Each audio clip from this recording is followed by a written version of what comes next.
It's Friday, November 11th, 2022, and this is Dan Excelsior, the Mostly Marvel podcast. I'm Dennis, and I'll be your host as we review the latest Marvel happenings across all media, as well as other superpowered stories that caught our attention.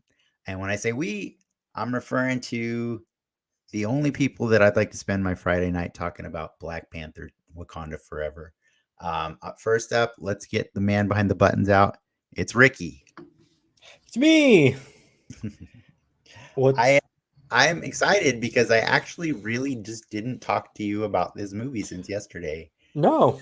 And I just kind of kept most of my opinions quiet. It's still pretty fresh. It's fresh. Real quick, what's your collector score? Just for my the collector audience. Score? Oh my god. I know you know it. I know you know it. I actually don't know it. I think it's 682, 692. Oh man. That's Marvel Snap. We were supposed to talk about that during the show and announce it in the news the last time we did the show, which was October 21st, I think, for Black Adam. We were just getting addicted to Marvel Snap, and here we are 3 weeks later, and it's an obsession. But before we talk any more about the nerdy stuff, why don't we get our special guest who was kind enough to he generously just requested hey, I'll do this show a month ago. He's so excited, and you're gonna tell that he's excited for the people watching the show when you see him. Let's bring out our friend Travis. Oh my god, that's amazing. It's amazing. Look at Wakanda this. forever. He's got the Kimoyo beads and he's got the freaking Black Panther necklace. I only have the beads. And Ricky, what do you got? What do you got? I got a Lego behind me. I don't see it. It's back there. Travis, What's I'm happening? pretty excited. I'm pretty excited about tonight. I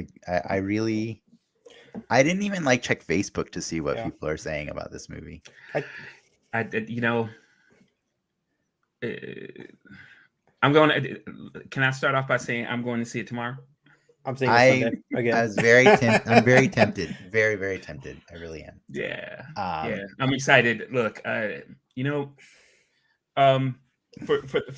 those people who don't know, Dennis and I met when we were working at PlayStation, and Dennis rolled by my office, then backed up a little bit, checked out my office, and just saw, I guess, the accoutrements and felt like he could just come in and talk crap, which he did often, and I appreciated it.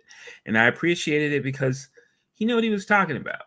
And there's nothing like just nerd sharing with people in the beginning, because you gauge people. You're like, how big of a geek are you, right? And Dennis is a geek of the highest order, and I got nothing but respect for that. Thanks. You're of the second highest order. I'll take it. No, you're not. You're way geekier than me, man. Don't just, Ricky. I think you've had Travis on the show enough to know. Just don't say the words white and wolf. It's just. I'm just more nerd. I'm just more nerdier. I'm nerdier than you are. I don't know if I'm geekier than you. And I distinguish the two because I think that nerds create and geeks appreciate and collect and things of that nature, right? And so I'm more nerd than I am geek, but I think you're geekier than I am, but I am definitely nerdier. That's fair. Yeah. Fair enough. Well, I don't want to get you too excited because we are going to talk about some other stuff before we get to Black Panther. Just because we like to get nerdy and have we like to have nerd foreplay, you know. Absolutely. We gotta Yeah. Yeah, you know what I'm you can't saying? just go Romance right it. into it. Romance Yeah, it. You know what I'm exactly. saying? Yeah. Exactly. Let's get to the geek foreplay, if you will. Yeah. So I feel before we you. do, so you know, just the formalities I'll get out of the way for anybody who's tuning into the show, whether you be watching us live on any of the, you know, Twitch, um, Twitter, YouTube, or if you're listening to us either live or later. We, you know, we'd like to do, you know, a little order of things on the show. But the first thing we'll be doing, you know, is we're going to do some nerd news that Ricky's got prepared for us. And then normally we do like a trivia game and stuff, but we're going to do that a little differently today. But we'll also be checking the comments regularly, and you know, feel free to chime in on our special game thing that we're going to actually put at the end of the show. Not going to spoil it for Travis yet. And for those of you joining us live, you know, don't be shy. We will be checking the comments regularly also throughout the show and just chatting with you because, you know, you're welcome to do it too. And if you can't get enough of us, you should visit patreon.com/GenXmedia, where you'll find a variety of creative offerings, including recent episodes of our live after show, The Soapbox. Patrons get exclusive access to chat with us, but if that's not your thing, don't worry. We'll be releasing it to the public next week. The last Soapbox was weird, Ricky, because Joel was our guest for Black Adam. Yeah. Oh, no. And we weren't sure. He kind of said, yeah, I think I'll be there, but I'm not sure. And then we started the Soapbox and he never showed up. That's fine. And so all we did was talk about Marvel Snap for like 35 minutes. And then we're like, I think I want to go play Snap. Okay, bye. And that was it. Like, that was our show. Have you played that game? I have not. Oh, man. And it's all that a lot of people are talking about. I'm, you know, I did a fair, I did my time in Marvel Strike Force. This one's way better than Strike Force because it's an actual card game, like Hearthstone. It's probably one of the most, card games aside, it is probably one of the most polished phone games I've ever played. Yeah, that's why I don't want to start, because I think I'm going to be giving up the cash. I'm 26 bucks in the hole already. Yeah, 26. That's good. No, yeah, it's a great game, and we fill our time. The best part is like the games are like 3 minutes long, like the matches that you play, like 3, maybe 6 on a really long one. So you can just get that dopamine. Where's like, the riskiest place that you've snapped so far? It's just a matter of time. Like, you know, like all my coworkers were playing it. Like, we're at lunch and they're like, it's snap time, and I'm like, what the hell? So yeah, well, it's only a matter of time. It's quite geeky as well, like because you can really see that the people doing that game have a very strong appreciation for all the characters that they're representing in the game. Like, and it's a giant group of the portfolio. Oh, like, yeah. Hell Cow is a card in that game. Okay, say less. All right. Yes, I got you. It's pretty amazing, but they have all the greats too, you know, like, and the featured one this week, the new season started this week. The featured one Panther is unsurprisingly Black Panther. So of course, there you go. But yeah, I don't know if you guys want to talk about anything you've been geeking out on besides Black Panther this week. Sure, do it. Andor. Dude, I freaking love that show. Andor, it's just elevating Star Wars beyond my soul in a way that I can't possibly communicate, but I can try. Like, here's it in a nutshell. You know, I have an unhealthy addiction to Star Wars.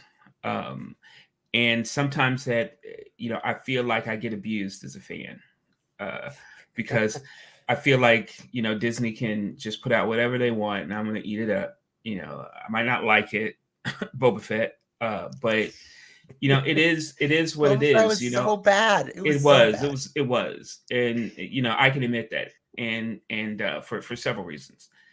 But I still remember, excuse me. I still remember when I was 6, going to see Star Wars in the theater.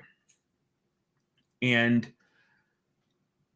the feeling that I had about an evil empire and about a rebellion and how utterly and totally epic that was. And as I got older, Star Wars did not come with me. Star Wars stayed, for like 10-year-olds. And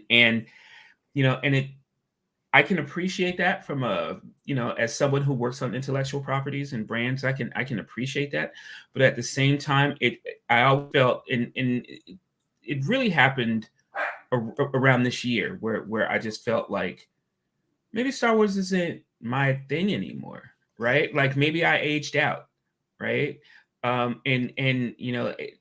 Andor is Star Wars for grown ass people. Yeah, 100%. Right. And like that's the empire. That's what empires do. And if you want a rebellion, this is how it works, right? And so for me, that has it has made me fall in love with Star Wars again. And for that, Tony Gilroy, I have nothing but respect for you. I couldn't agree more. Like when I saw Rogue One, that was the first time in years, because I aged out. I aged out when little Ricky as a kid would come over and tell me that his favorite Star Wars was Episode 1. And I'm like, oh God. Yeah, but that was before Episode 2 had come out. That's how young you were. It was made for me. It was made for me. It was so terrible. Like that, he made me feel like it wasn't made for me specifically. Yeah. You thought you were crazy, right? I mean, I was in the theater. Like you don't understand. Like I flew back from a business trip. It was raining in New York. And I was standing in line, but I'm like, no, dog, it's Episode 1. It's midnight. Let's do this. And I got in that theater and I watched that movie and I was like, what in the hell is this? I slept in my wheelchair in a mall in a line to get those tickets by myself. I wasn't there with anybody else. I just slept there. I went to sleep with strangers around me, and who knows what I caught. Circling back to Andor, I think it's finally respecting and the gravitas of what that universe is in regards to the Empire and the Rebellion. Yeah, because the thing. Yeah, I remember. I think we've talked about the movie We Have Spoken, like blowing up the Death Star and stuff like that's like crucial. That's their 9/11. Mm-hmm. And to see people go to the brink to do something, they want to get to that point to do something like that. You're really seeing the nitty gritty and the inner workings. Like, what is it? Episode 3, the most conflict in that episode is Mon Mothma's argument with her husband, and it's great. Yeah. It's so great. Like, it's so nitty and gritty, and But the beauty of the show is it recaptures the magic of Rogue One, and the whole reason Rogue One was so awesome was because it really truly showed you the cost.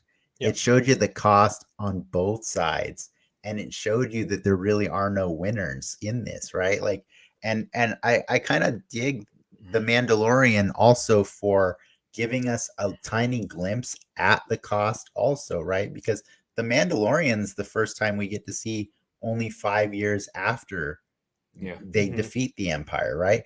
And guess what? Things kind of still suck, right? Like they still suck even 5 years after they've won, after the happy ending with the Ewoks dancing around. But like Rogue One also like really, really hammered that home. Is this just like, this is gross. This is really gross. And so this is just a continuation of the Rogue One thing. And I freaking love it. And there's Star Wars brothels.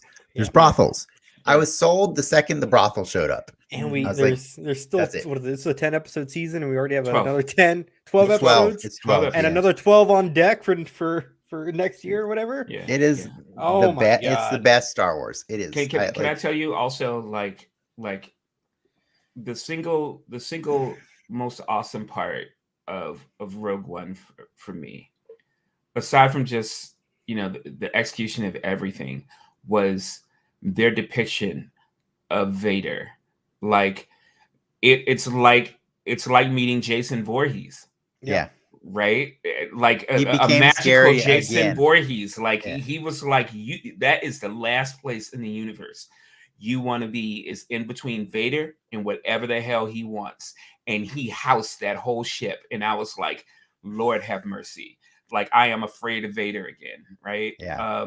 Yeah. So look, like I said, some people are like, oh, episode 1 and 2 are boring and everything. And I'm like, I shut loved up. it from the Just very shut up. beginning. Yeah, because it's almost like people don't appreciate world building. They don't appreciate I know, setting the right? scene. It's like we've gotten so used to, watching TikTok videos where like things are like 3 minutes, and if it's more than 3 minutes, you're like, I'm out of here. It's like, shut up, sit down. Like, where are you going? I love the world building because it lets me create stories in my own head. You know what I Yep. mean? I'm like, Yep. I see a brothel and I'm like, can we stay here for like I mean, we're 10 getting more new minutes? locations. They go back and forth to like Coruscant and stuff, but we're getting, for the most part, seeing Yeah. new The new first planets and time stuff. I saw Bix like hit up her guy for a booty call, I'm Mhm. like, oh my God, there's sex in Star Wars. Thank Yep. God. Like, thank Mhm. God. These people, because like, I Yeah. mean, yeah, a brothel, sure, kind of confirmation. I mean, but like when you see Bix post-coital in Star Wars, and you're like, what? Am I supposed to see this? Like, I want to. Can I please see this Mhm. for more? Like, so Mhm. there's so much adult stuff going on in that show without actually crossing a line, that Disney doesn't want crossed. And it's just really Well, competent storytelling. that show That's what's lives in cool the about it. nuance, right? Like Yeah. it's very, I don't want to say not very big picture. They're focused on the moments, and that's something that Star Wars hasn't done, Yeah. for a minute. But the other thing I always wanted when I was younger, yeah, sure, Luke was cool, but like for me, Han Solo's world was so much crazier because Mhm. it's like, how did he, how has he managed to survive this long? No, like how is anybody Boba Well, Fett? if you How is watch anybody that's Solo, a not Star Wars Luke? story, No, I mean that ruins it. But Let's my not. thing is like it's so hard for Star Wars in general to tell a story that doesn't involve a Jedi. And that infuriates me because I know that the Jedi are like the top 0.00001% of the galaxy. And I want to see the other 100% of them, Say And so word. it's so cool to like have to see how these people deal with stormtroopers or deal with the Empire in general when you don't have the ability to pull down a TIE fighter with your hand. You know what I mean? Like it's so crazy to see Did how they use their technology to subjugate people. It's what crazy. Wasn't it amazing? Wasn't it amazing? Like in Andor, like when you watch like a normal Star Wars or a regular sort of Star Wars show, and you see a Tie Fighter, it comes off as like fodder, right? It comes Yeah. off as it comes off as fodder. And in this one, when you saw like just normal people, and you saw like the Tie Fighter like race across them, almost like he was like trolling them. But that TIE fighter just whisked across the landscape, and you're like, yep, Because it's the baddest thing there if there's thank you. not a Jedi. If there's No, not a Jedi there. And I love that. It reminds me. I used to love the game Republic Commando, right? And you would go fight. And I think the first mission is on Geonosis, and the final boss of that mission, you fight a super battle droid, and that thing is fucking hard to kill. Mm-hmm. And it really like I miss that kind of gravitas. Like, yeah, we're seeing Obi-Wan just wipe these things out, but to like even like an elite stormtrooper, elite clone trooper, that thing is like life or death, dude. If you don't Yep. take it down properly, Mm-hmm. And yeah, and to add to that, like honestly, how weird is it to see non-makeup, non-stormtrooper people get murdered on this show? Right. Like I didn't realize how little like how sanitized the murder is normally in Star Wars. You know what I mean? Like it's like the stormtrooper somehow lets you distance yourself from it being a person, and Mm-hmm. then once you put the mask on, Because yeah, it's an exactly. empty suit of armor. And then sometimes, like sometimes you'll see an alien get his arm cut off or something but you don't get to like see a person acting through that. And it's gross. And I love it. I love all of it. Yeah. Well, thank you for bringing that up. I'm really happy about that. I could keep asking about more stuff, but I'd rather save. If you guys want to talk about Andor endlessly, we can do that in the soapbox because I freaking love that show. But Ricky, if you don't have anything else, do you want to get to the news? Let's get to the news.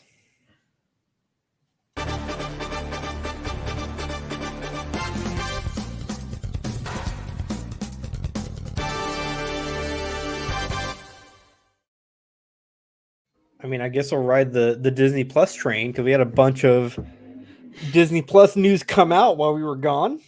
There was a bunch of news, man. So I'll stick to the stuff that's confirmed because there's a lot of like leaky stuff still going on, but this is the stuff that's kind of set in stone for now. Agatha Harkness and her Coven of Chaos gets some new confirmed cast members. We got Sashir Zamata, we got Emma Caulfield returning, and then we got Aubrey Plaza kind of rounding out the crew. And that show starts filming like next month. Emma Caulfield's returning? Was she in WandaVision? She was like wasn't she one of the townspeople? You might be right. Yeah, I don't know. She's Anya from Buffy. I don't know if you guys know that. I'll say something that was sacrilegious. I'm not a Buffy person. Does the Agatha Harkness show? That was a great show, everybody. Keep going. It's all right. No, I had one thing mentioned about this one. Aubrey Plaza. I love her, but the thing I've loved her most in ever, period, is Legion, Travis. Mm-hmm. And I've watched all of 3 more episodes. I'm getting there. And here's the thing: I'm gonna spoil it because damn it, I'm not gonna spoil the whole thing. But I'm saying the reason she was amazing in that is she played the Shadow King. Like I've never even imagined the Shadow King being played, and she played her so well that I've seen speculation wondering if since Agatha is a spinoff of WandaVision, and WandaVision did crazy multiverse things like bring Evan Peters in from, to be Quicksilver, could it be that Aubrey Plaza is reprising her role from Legion? That'd be kind of dumb. Not if you saw Legion, it wouldn't. It'd be amazing. For the 5 people that saw it, it'd be kind of cool. Oh, man. You guys, I hate you guys. Anyways, move on. Daniel Kaluuya playing Spider-Punk in the Into the Spider-Verse movie. I think he's like the only person that didn't come back for Black Panther.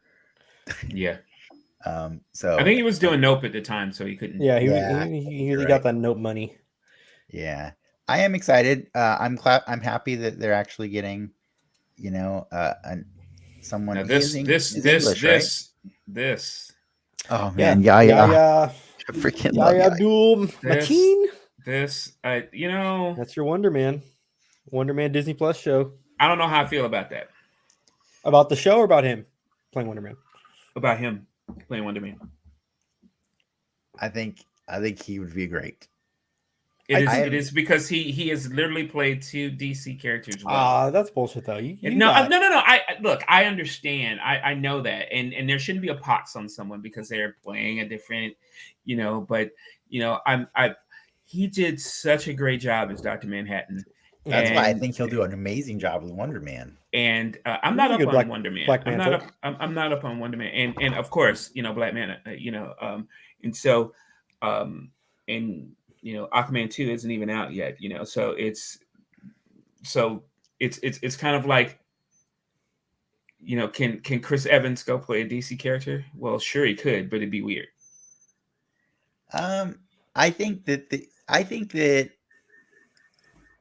the only reason am I right though? The only reason he was so amazing or allowed to be so amazing as Dr. Manhattan is because I feel like that show had way less oversight from DC than anything else. And then if you look at his Black Manta, it feels very restrained. Like there's like a bunch of good stuff from him on the cutting room floor because the editing of that movie is just insane. And like this character barely got to be a character. I mean, but movie. Also I think you can throw Black Manta. He's wearing his whole thing is when he has a helmet on, right? Like, obviously he's playing the character, and there's scenes with him without it. But I think for the most part, when you look at Black Manta, you don't see him as Black Manta. You visualize the suit. Yeah, I don't think he did enough to like remind people that it's him in that movie. But that said, this guy has me forever because of Striking Vipers. I mean, so catch me up. Like, what's this character? Yeah, he's like an actor, robot actor. Dennis, am I on the right track? No, he's not a robot actor. He's like, he's giving me like Plastic Man vibes in this picture. No. He's not Plastic Man, but he does have an ego on him. He's got a lot of self-esteem issues. He's got he's not like, I mean, depending on what story, he could be a famous actor or he could be a has-been actor, you know what I mean? But like, I think it's the has-been thing that kind of makes him awesome because like, what's his powers though? Like, he has like ionic powers. It's like purple energy. Like it's, what does that even mean? I don't. What is he, Prince? Yeah, he's Prince. No, Black Panther power boost adjacent. So here's the thing, and this is like, because I don't want to even pretend that I'm an expert at this character either. I just want to know like why he's a superhero. Because he has superpowers. Like my understanding from what Wonder Man powers is though? Like I don't understand like what kind of powers he has. That's all I don't know. He shoots like purple stuff. And hold on a second. What is he like? Is he an energy projector? Yes. Okay. He's supposed to be good looking, right? Like that's part of his whole MO. I mean, yeah, he's good looking. So he's a Starfire. I guess. Here we go.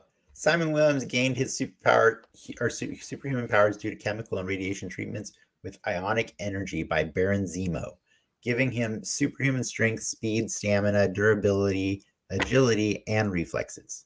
And I'm pretty sure he gets all purple energy when he does those things. Yeah, so he's like got a lot of powers, and like it says, his treatments surpassed his expectations and endowed Wonder Man with strength comparable to that of Thor. Holy cow. Yeah. So he's just like this super powerful guy who kind of has like an ego that gets him a little bit into trouble. So he's been manipulated before, kind of a douche, but but also like he has remorse for a lot of the things that he's done wrong. So he's got like a really cool arc that involves like his personality. Wait, is it? I think his persona gets uploaded into the android that used to be the Human Torch, and that's kind of like was fused with Ultron, and that's what became Vision in the comics. Okay. So he's more entwined with Vision and Scarlet Witch in the comics than he will be here, which I think kind of makes it more interesting because like now he's like a clean slate. If he's not going to be all up in Wanda and Vision's business, who is this character? And I can't think of somebody better to just create a character than Yaya. Like that's what I'm saying. Like I think he's going to be very different from the comics, and I think it's going to be one of those Guardians of the Galaxy situations where they don't care because some things need to have more life breathed into them than others, you know? Like, I don't want a Moon Knight that's not an Oscar Isaac because it's all trash. I've read it all. It's bad. Like, it's just bad. So this is their opportunity to kind of take like a third string sort of character, yes, bring him into the limelight, and so that's what you're excited about. All I right. can see that. Yeah. Okay. Because Striking Vipers. Yep. Okay. You have seen Striking Vipers, right? I would think that would be a requirement for your line of work. Striking Vipers. It's the Black Mirror episode with Yaya and like Anthony Mackie. It's the VR adjacent. Dude, listen to me. You will be like person number 50 who has told me to watch Black Mirror, and I will. And that episode. No, Travis. All I'm telling you is I saw the first episode of Black Mirror and I tapped out. Travis, please, after this show, just go watch on Netflix the one episode titled "Striking Vipers," starring Yaya and like 40 minutes, and the Falcon himself, Anthony Mackie. Okay, so I'll watch it right after Legion. No, because you're never gonna finish Legion. But you can just like cut off an hour long. Striking Vipers. 1 hour of your life, and it will make you laugh so hard, and it will make you feel so hard. It's amazing. I promise you. Like, as someone who works in VR, you need to watch that episode. That is your mission at work. That's your mission. Like, I can't stress enough. And then once you watch it, you will immediately text me, Dennis, what the fuck? Like, you will do that. All right. And it will be amazing. It also helps if you kind of like love Mortal Kombat a little bit. You know, like, do you like fighters? You shouldn't have said that. You know, it doesn't have to be Mortal Kombat. You're throwing in a wrench. It can be Street Fighter if you like those kind of games also. I produced a version of Street Fighter. I produced X-Men Children of the Atom. Like, okay. Yes. Then you are gonna thank us for watching that. Ricky, I'm sorry. What's the next piece of news? That Guardian of the Galaxy holiday special got a trailer. It did. I am coming excited out for this. November 25th. I'm not. Whoa. Here's the thing. It's Gunn, right? Yes, exactly. It's Gunn, and I have learned not to doubt him. I have learned that, you know, the more ridiculous it seems, probably the more entertaining it is, right? And the fact that they got bacon in this. Oh my God! I'm compelled to see, like, you know, what this is about, and it's really because Quill is he's always evoking like these, you know, Earthisms, and it seems like, you know, now the Guardians get to like track down one of these things and see whether or not Peter is like on something. So you know what excites me the most about this, besides that, is in all these like Lost Boy in space kind of stories, right? Like, you never get to see the hero just come home to Earth just for fun, for leisure. You know what I mean? It has to be a thing. And so, like, I'm really excited that, like, you get to see that, Peter Quill can come back to Earth. He just chooses not to. He just usually chooses not to, you know. And I love that they're gonna do an episode on Earth that's not gonna be the movie, because like people would be really pissed if that was the movie, right? Like, they would be pissed if it was a movie. But if this is like a special on Disney Plus that you would just get with your subscription, yeah, why not? There's no harm to this at all. It's James Gunn. In at 45 minutes, I think was the runtime that came out today. I'm so excited to spend the 45 minutes watching this thing. Like, very excited. I mean, will I watch it? Yes, but am I excited? No. I'm more excited for this than I was for MODOK, Hitmonkey, or I Am Groot. I couldn't finish Hitmonkey. Yeah, that shit was rough. I just didn't get it. I was just like, yeah, I'm out. It was rough. All right, rounding out the news, we touched on it last. Well, wait. I think you're going to jump away from something. There is more news related to this. Is there? What's the other news? Yeah. James Gunn has a new job. Yeah, you didn't. We totally just skipped about that. Yeah. Well, I was assuming that you guys had already talked about it. No, yeah, we haven't. No, because it happened in between. We haven't done the show for a few day weeks. After. Yeah.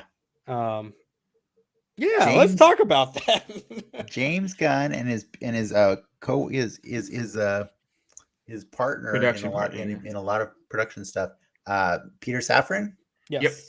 They are now officially CEOs. CEOs. Of DC Studios. Or Gunn's DC. basically creative, and Peter's Safran's in the money. Yeah, and that's amazing. That is amazing. That's a good glow up on your LinkedIn. It is the slow clap of the year as far as Oh I'm my 40 chests right there on James Gunn's part. You know what? I honestly don't even care if this means that we don't get him anymore at Marvel, because god damn, I want DC to keep getting better. He's done at Marvel, right? I mean, like, look, he's done everything that, you know, could be expected out of a director, right? Yeah. I mean, he's done all 3 of the Guardians films. He did this special, and he did the ride at Disneyland, and he also like was involved in Endgame and Infinity War. Like he helped with their lines there, and in Thor Ragnarok too. Like he's been consulting all the time. And look, he's built that world. The man's amazing. Okay. I think that what you get in Gunn is someone who knows the material, respects the material. Okay. And he is the guy who made Aquaman say, fuck you, Barry. Fuck you, Barry. Okay. And just that alone, he gets my respect, right? But he's a talented director. He's a talented writer. He knows the material, and now he has the power to actually say, no, that's not how things should be. Like, that's not Batman. That's not Superman. That's not good. You know, that's I'm you know what I'm happy saying? For this. Like seriously, and that's the thing, right? Is that DC for the longest time has been sort of having to kowtow to like corporate people who knew absolutely nothing about the comics, give a damn about the comics, and then really all they wanted to do is court like directors, and those directors always wanted to rewrite the wheel, or reinvent it, and there's no reason you need to do that. I mean, just respect the material, and film the movie that fans want to see, and that's what's going to happen. Like seriously, guns on social media to the Feige's his time. Like, you don't come out of that experience without taking anything, and through the ups and downs of his career, I think for the past 5 years, the lows of getting cut and then the highs of switching over and making a quarantine hit with Suicide Squad. Like, unpopular opinion, Peacemaker's still one of the best superhero shows this year. Absolutely. It is. I would go so far as to say one of the best superhero series ever. Yeah. Right, for what it is. And like, I cannot wait. I mean, you even see how he's interacting with the fans already, telling them like, this is what's Arrow's not coming back. That's what what I'm saying? Yeah, and so I remember just screaming when I saw that news and going like, finally, there's someone at the top who knows what's going on and knows how to write these characters and knows how to go to a filmmaker, a fellow director, and say, not like that, like this. And they have to listen to him because he is the damn boss. What do they have on deck right now? The Shazam, they have Blue Beetle, Shazam 2, and Aquaman, right? Dude, Aquaman, The Flash, still The Flash, in theory. So 4 movies. Dude, just look. It's all Man of Steel too. Well, that's what I'm saying. Like, take those 4 movies aside. Do you want him to swing big with the Man of Steel 2, or do you want him to do something smaller key? For the first here's the 2 things I'm really excited. Well, 3 things that I think Gunn could like take to next level. Obviously, Man of Steel. Okay, that's huge. I would love to see what a Peter Gunn influenced Green Lantern, series that's looks cool. like. That's apparently because that's being retooled. Have you seen Beware My Power? No. It's so good, and I'm so tired of them always getting the Green Lantern right in the animated movies. Like he's so great in the animated. It's like that one just came out like last week on HBO Max. And I heard I heard that they're retooling it so that it's a Jon Stewart, which I can get behind, and then for that's me, what Where My Power Is, by the way. It's a Jon Stewart movie. Oh, nice! I should watch it. Yeah, it's really good. And last but not least, and I know this is fringy, but like I know it's gonna happen because it's Gunn. They're gonna make a Lobo movie. He already been teasing that. Yeah. Do they do it with Momoa though, or no? No, not with Momoa. You can find somebody but he is the embodiment of Lobo though. He really is. Yes, it's true. But I know Gunn in him is the best Lobo movie ever, and those are the three things I can't wait to see. Doesn't that hurt you though a little bit that like Zack Snyder thought that was the perfect Aquaman without even considering the possibility that this man was born to play Lobo? I don't think the possibility of a Lobo movie was even worth thinking about. That's the problem. Of course. But that being said, honestly, I can't imagine a better Aquaman. Yeah, I think he's a good Aquaman. He's an excellent Aquaman as far as I'm concerned. Like to me, because I just reject sort of that Cali surfer, Biff, Aquaman, and I don't think I've seen him like that. Well, that's how he's in the comics, but riding on the dolphin. Yeah. No, a little cheese to him. No, not for decades. No cheese. But it's fine. I agree to disagree. I think I love Jason Momoa. I wish he wasn't Aquaman. Well, I think we should. Well, while we round out the DC side of things, and we gotta pay a little tribute to our man Kevin Conroy. News of his passing today. Rest in peace. The best Batman. That hits hard. Yes, Batman has never been portrayed better than he has. Say a word. Yes, and that's just through a voice. Like I have so many arguments all the time with my friends about sometimes when we say best movies or whatever, like I'll always throw the animated ones in there because I don't think there's anything wrong with that. But like you're right. Like I throw Spider-Man Into the Spider-Verse out as my favorite superhero movie, like often. Yeah. And it's like, so what if it's animated, And so like when people don't understand that, it makes me feel like they weren't influenced by people like Kevin Conroy the way I was, because that man made me believe that he was Batman every single time. Absolutely. For 30 freaking years he's done that job. Amen. Like that's nuts. Respect. I said I shed some tears for him today. That was really that hit me hard, especially because we got him to do a cameo for Frank for his birthday last year. Really? And we got some of our friends, like we started it's like a COVID thing. Yeah, during COVID for 1 year. Well, I guess not last year. It was 2 years ago, huh?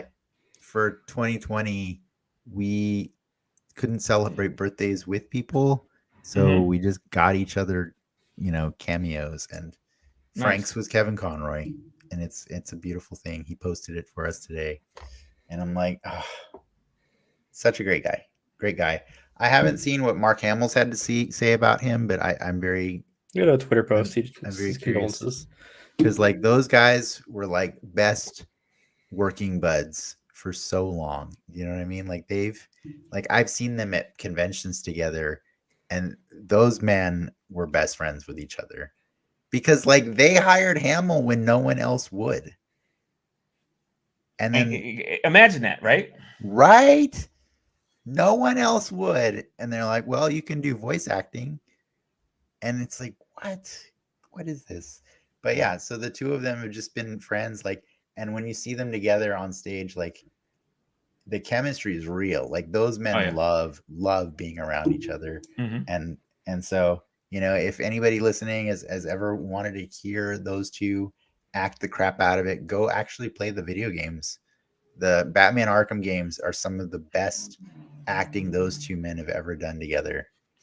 And man, the world's a little worse because he's not there. Bummer. R.I.P. Should we take it into toys real quick? The segue. Sure, let's talk about toys. There's lots of new toys. This Hasbro. Oh, who's that? Hasbro don't take a break, man. So Strife, they actually revealed Strife about a month or two ago, and then at MCM London, which is like a comic convention in London recently, they revealed that Strife, who is a evil clone of Cable, and he's like a whole villain of the X-Force and stuff. He is going to be packaged in a 5-pack, all like celebrating the I think it's the 60th anniversary of X-Men next year. And here they are. It's just a bunch of different X-Men related characters. So you got Strife, you got Vertigo, you got Pretty Boy, which they showed off a few weeks ago, right on the 20th. Mm-hmm. You got Zero and Random. Oh my God! Please don't make me explain random ass all of them. toys. Yeah, but they're all X related, and I know X-Men fans like among the community are super excited about Random. Vertigo she's been around for a long time. She's one of Mr. Sinister's Marauders. So, I recognize most of these characters. But yeah. There's some pictures of them. Sorry, I forgot that I could have been clicking up too. Yeah, so there's those. Those are revealed. I don't know. Do you know any of those characters, Travis? Mm-hmm. Which is your favorite of those characters?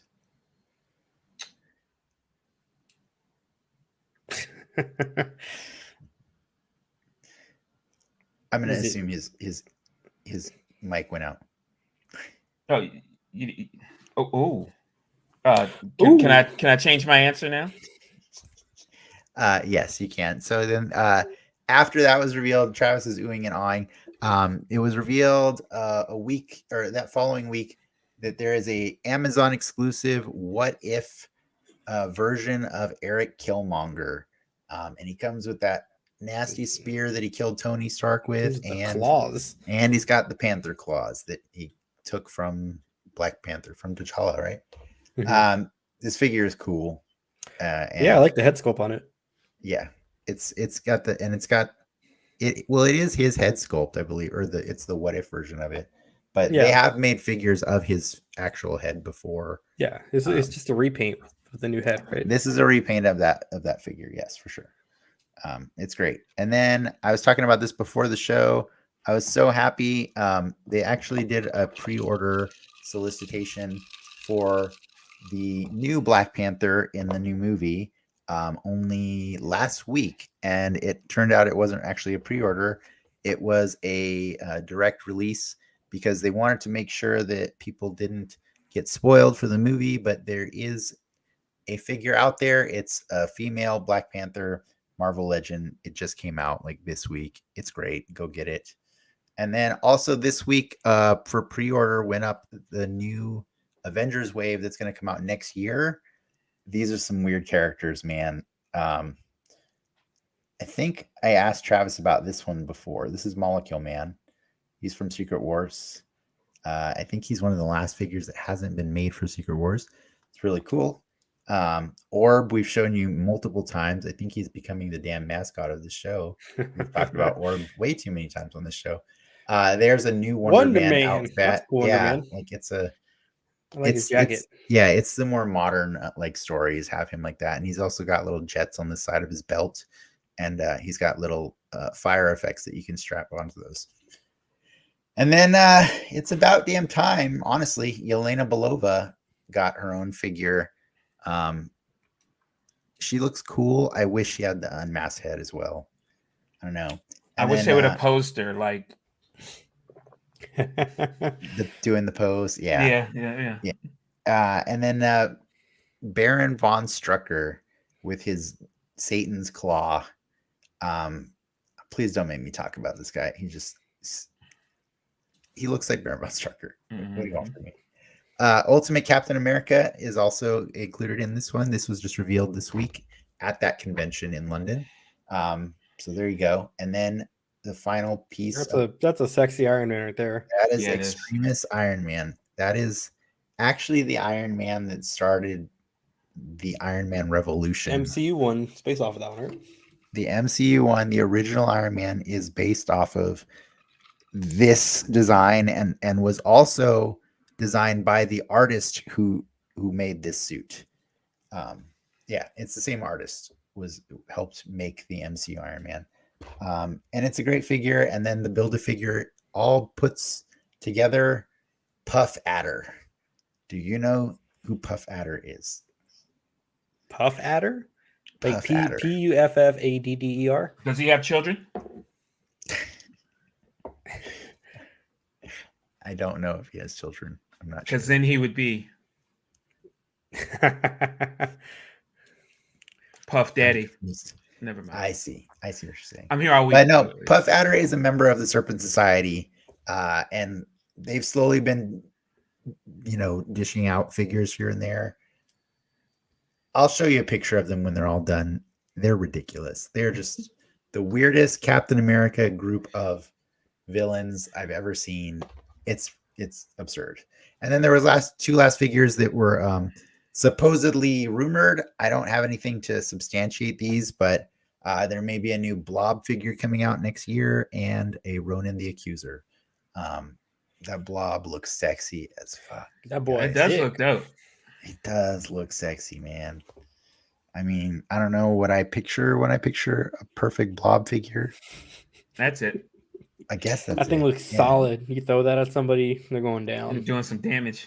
Yeah. And all of those will do damage on your wallet when they come out next year. So yeah, that's all I got. Sorry, that was a lot of figures, man. Whew. Took 2 weeks off. I'm done. You're a little rusty. Do some house cleaning. I know. It was. Yeah. This is reason why we do show more regularly. I don't know if you guys don't have anything else you want to talk about. We can talk about Black Panther. It's time.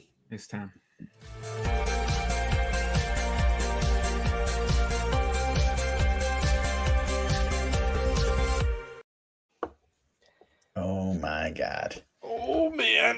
All right, it's time. We're gonna talk about Black Panther, everybody. Wakanda Forever just came out yesterday. If you're watching this live, you probably already saw the movie, and that's why we have so few people watching us live, because people haven't had time to go see it. So with that said, spoiler warning. Like if you happen to be, please go see this movie. Yeah, just go watch it and then come back and watch our show, because we don't want to ruin it for you. But with that said, we're going to assume that anybody watching here already saw the spoiler warning on my thumbnail and already is smart enough to know that if the show says we're going to talk about this movie, we're going to ruin some stuff. So, you've had an hour to hang out with us. Thank you so much, or 53 minutes, whatever. But yeah, just come back. All right. That's it. It's out of the way. Spoiler warning gone. Do it, guys. Just go. Where do we even begin? Do what you Ramonda. Okay. God. No, let's begin at the beginning. Okay. Yeah. Let's because the thing about it is thematically, right? This movie is about grief and loss. Mm-hmm. And growth. And so the movie starts, and it's impossible not to draw the parallels between real life and this story, because the truth is that Chadwick was sick during Black Panther. Yeah, and he didn't tell anyone. And That's how they portrayed T'Challa. That he had within plans. He was sick and he didn't tell anyone. And he passed away. It was pretty clever. They ripped the Band-Aid off like right at the beginning. They dealt with it. And Shuri, with all her brilliance, could not keep her brother from dying. All the science in the world couldn't help her. And then you saw the Marvel logo. Oh man. And it was all purple. I lost it. I lost it. Right then. Right? I from the beginning, I was just like, wow. Even thinking about it now, like my eyes are watering, because it was just, wow, you went there. Right? Like you're not pulling punches. I don't know if they wanted you to know that this will always be special. Like this one will always be special. Yeah. And I felt that for the whole movie is like I allowed it more breath, more room to breathe. Yes. Because I knew that it was a special one. Yeah. And so I forgive it for the flaws more than I would normally, because what they did was a true beautiful testament to who that man was and what he represents. Yeah. Like I don't know if it's more so than anything else, what he represents. Yeah. But to have T'Challa die of a sickness in the movie, as opposed to him going out in some grandiose battle or some off-screen fight or something, I think. Yeah. I think that's the most responsible thing they could have done, is the way they handled it. Yeah. And it really did. I hope that this movie, at a minimum, like quieted everybody who said they should have just replaced him. Yeah. Like the way they did this works better. And the funny part is they did backdoor a replacement. So we can have one later, and it can be a beautiful thing that we all accept without ever taking anything away from what Chadwick Boseman did. And so, that's what this movie is. It was brilliant. It's sad. It's deep. It's about the shared experience that all of us on this planet have. We're feeling. But it also, it's smart because you channel that grief, that very specific grief of losing someone to an illness, and they injected that in the movie. And I think that's what makes this work so well. Yeah. Because and if you've lived life and not experienced loss, you will. Yeah. And so this will hit you at some point. This is significant for a lot of reasons. Today was my stepmother's birthday, the 11th, and she passed away 2 years ago. Yeah. And I've been looking at my phone because I come from a big family, and tonight I paid for my siblings and their kids all to see it. So there are 20 of them, right? So that wasn't a cheap ticket, but it's my stepmother's birthday. They went to go see Black Panther. They're in the theater now. Yeah. Right now in Atlanta at the midnight show. And I just thought it was a beautiful thing. So shout out to the Williams clan. That's really cool. Like, enjoy yourselves. Yeah.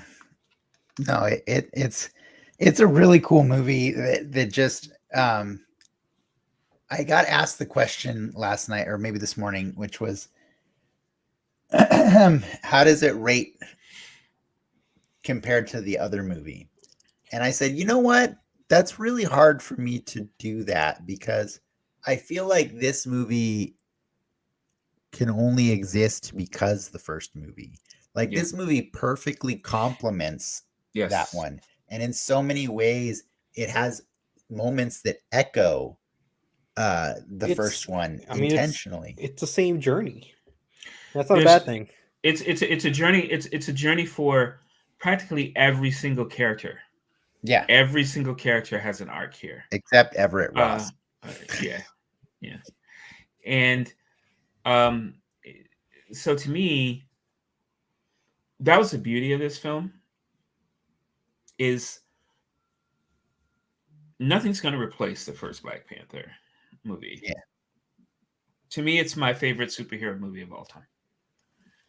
For a lot of reasons. And so I wasn't looking for this movie to surpass the first one. As much as I was looking for this film to sort of solidify Wakanda, like what Wakanda represents, with T'Challa and without T'Challa, and how does everyone deal with the loss of the king, and I remember watching this breakdown of the first Black Panther, and Ryan Coogler was telling it. It's when they went to go get Claw, and he talked about the scene, and he talked about how Nakia, Okoye, and T'Challa were dressed in green, red, and black, and the colors of the Pan African flag, and how this scene was very intentional on a lot of different things. And so that's why I know for a fact that nothing in this movie was there by accident. Oh yeah, for sure. Right down to the tension between Black people and Latin people. Yeah. Right. Oh yeah. Down to how do how do they deal with other people sort of exacerbating the problem. There was so much subtext in this movie that's one of the reasons why I really want to see this movie again, is so that I can look at those nuances again and say, okay, that wasn't an accident. To just straight up, like, how empowered all the women were in this movie. Like this was a movie about excellence. And it was a movie about Black excellence. It was a movie about Hispanic Female excellence. Black excellence. Yeah. Well, it was in the beauty of their culture and their history. And how can you not dig that? How can you not respect that, right? And so when we talk about superheroes, we're taking and they say, like, hero worship. And it's because that's what we're doing. I mean, we don't talk about, I mean, we do talk about Thor or Odin and Perseus and, and Iliad, just all these things, but those were the comics of those ages, right? Yeah. And these superheroes, that's why these things last so long. That's why they do so well. It's because we need these things, right? We need these things to inspire us. We need these things to tell us we could do better. We need, Mm-hmm. And so, and I got a question for both of you cats, actually. Like, how did you feel about Telecom? Like, did it make you go, that's fucking dope as shit? Like we're underwater and we got vibranium too, and we are running things. I'm gonna answer that question by first breaking your heart a little bit. Oh no. I never cried in this movie. I was quite shocked that I didn't. Okay. My wife didn't cry either. Okay. We were both like, never cried. And that's not to say that I didn't bring a box of Kleenex, and I didn't also choke up to the point where my eyes did well. I just never felt a tear run down my face. I'm a softie. No, don't get me wrong. I usually am, but I think I went into this movie expecting to cry, and I think that psyched me out of crying. But that said, surprisingly, in the movie called Black Panther Wakanda Forever, the thing that got me closest to crying was El Niño Sin Amor. Namor or Namor was everything for me. That I wish he could be that in the comics. He was, to me, what for Namor, what Oscar Isaac was to Moon Knight. Okay. He elevated that character. It's like a transformation and an elevation. Something meaty, to something like it was no longer just a two-dimensional character. You know what I mean? Like I suddenly fully understood Namor. And like I can't believe that I spent so many years of my life calling his, what is it, is it his daughter or is it his niece, Namorita or Namorita? It's supposed to be his sister. She's always been Namorita in the comics. She's a member of like the, what is it, the New Warriors. Namorita, right? Another villain from Atlantis is Atuma. And I'm like, why did I never listen to these names and just hear that they always should have been Latin? Mm-hmm. They always should have been from Mexico. And it was, oh man, it was so cool.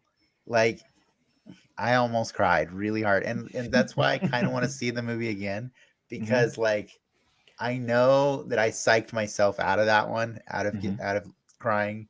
But if I just let myself open up a second time, all of that movie would have made me cry. You know what was funny is because our friend came with us. She was just visiting from out of town, like randomly, and we're like, "Hey, we're going to the movies. You can come with us." And she did. She cried the entire movie. The entire movie. It was amazing. So like I knew that it was working, and that made me happy, you know. But like for me, that entire Talocan thing, I was like, fuck Atlantis. Who needs it? Who needs it to be Atlantis? No one. He made a sun. I don't even understand what that does to the ecosystem, and I don't care right now. I don't care. Like he made a sun underwater. Like that.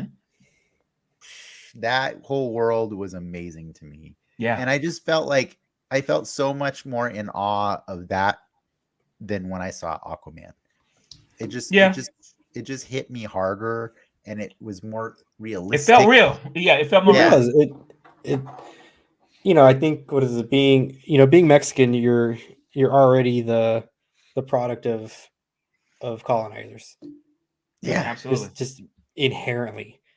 And just to see a world or a city exist where that didn't happen, and then again the excellence that goes with that, and then yes, sir. It's come on, Ricky. It's the Killmonger argument all over again, where it's yes, sir. Killmonger's not wrong. Like maybe he's not right. He's not wrong. Yeah. I was just talking to my mom about this. You know, not this movie, but the other day about how like, you know, it's so crazy that like to think, because I think we were talking about the church and how like, you know, everything, all this horrible stuff all over the planet is done in the name of some sort of, you know, of the church. And it's usually the colonizing, right? And it's just like, I was telling her, you know, it's so crazy to think about like how before they were ever colonized, like the Mayans were some of the most technologically advanced people on this planet. Figured out the stars. They figured out math. Like, isn't that crazy? And then they just got wiped out.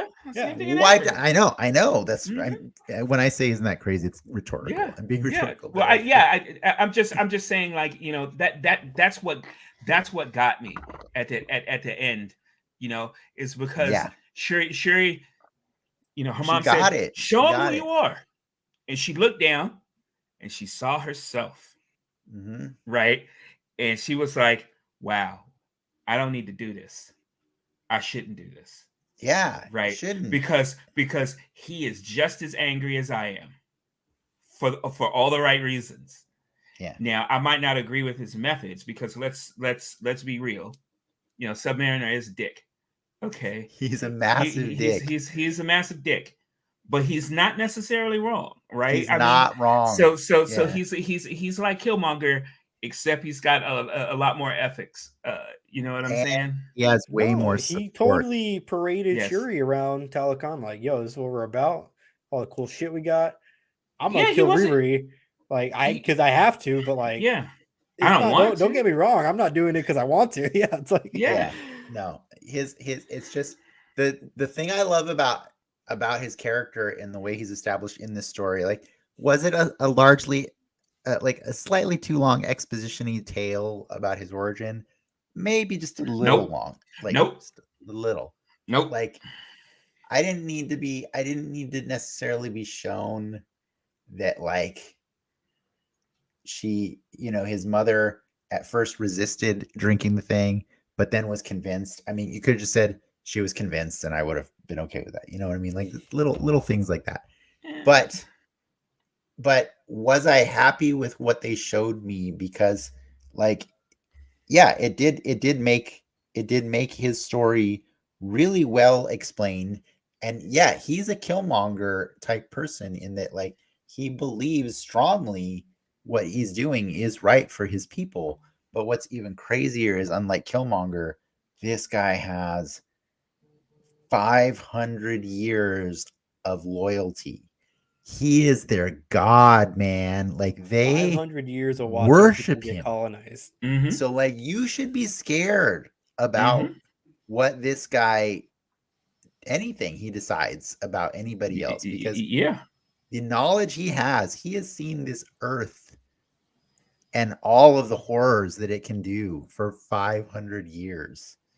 And, like, yeah, you should be very scared. And when you think about the conversation that, of course, I was like, oh my God, look, it's Killmonger, right? Like, because he was like, hey, why are you playing? Like, you did that, like, you tripping over this girl, right? Like, your dad killed his brother. Like, you don't think he would have killed that girl and kept it moving? He sure would have. Sure would have. T'Chaka would have killed that little girl, right? Well, isn't that like the common beef with the MCU Black Panther? Is that, he's not he's a little too diplomatic in some respects. I think that, T'Challa had a much higher moral compass. That's why he wasn't down with the Illuminati in the comic books, right? He was just like, oh, you cats are getting together. Yeah. You know what I'm saying? Trying to decide the fate of humanity, or, people on this world. Well, what if you disagree? What then? Right? And so T'Challa was mad wise, right? Doesn't mean he was infallible, but there are just some things that he would not do ethically, and he would not have done that. Yeah, he was just barely on the edge of being bad enough to be in the Illuminati, but, like, he was just on the right side of it. So yeah, no, I think that my friend Clark pointed out earlier today, the other beautiful thing about this movie is that it really, really showed you how different things would have been had T'Challa been there. Because exactly, like, this Namor